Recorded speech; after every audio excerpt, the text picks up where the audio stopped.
महाभारत का महासंग्राम 13वें दिन एक अनोखी पराक्रम की कहानी लेकर आया।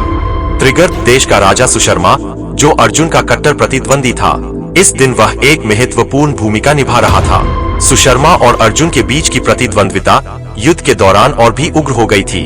लेकिन इस बार सुशर्मा का सामना केवल अर्जुन से ही नहीं था, बल्कि उसके सामने एक अन्य चुनौती भी थी जो चक्रव्यूह से जुड़ी थी। उस समय द्रोणाचार्य कौरवों के सेनापति थे। उन्होंने युधिष्ठिर को बंदी बनाने के लिए एक जटिल और अद्भुत रणनीति बनाई थी, जिसे हम चक्रव्यूह के नाम से जानते हैं। आपको बता दूं, यह ऐसा युद्ध कला था जिसमें सैनिकों को गोलाकार व्यवस्था में रखा गया था और इसको भेदना केवल कुछ ही लोगों के बस की बात थी। पांडव सेना में अर्जुन के अलावा और कोई भी चक्रव्यूह को तोड़ने की कला में निपुण नहीं था। द्रोणाचार्य ने जानबूझकर यह व्यवस्था बनाई थी ताकि अर्जुन को युद्ध से दूर रखा जा सके और युधिष्ठिर को बंदी बना लिया जाए।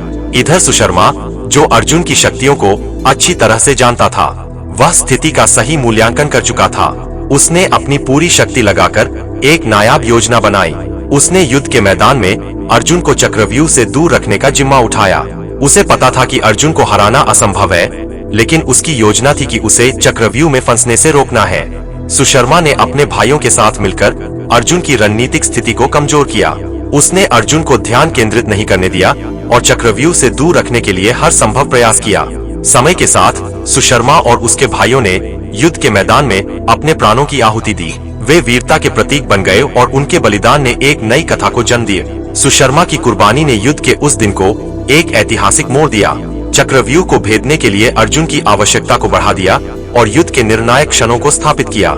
सुशर्मा की गाथा, उसकी वीरता और उसकी रणनीति की कहानी महाभारत के युद्ध में एक महत्वपूर्ण अध्याय के रूप में दर्ज हो गई और उसका बलिदान और उसकी योजना ने यथार्थ की एक नई परत को उजागर किया और युद्ध के उस भाग को सजीव कर दिया जो अर्जुन और चक्रव्यूह के बीच संघर्ष को दर्शाता है।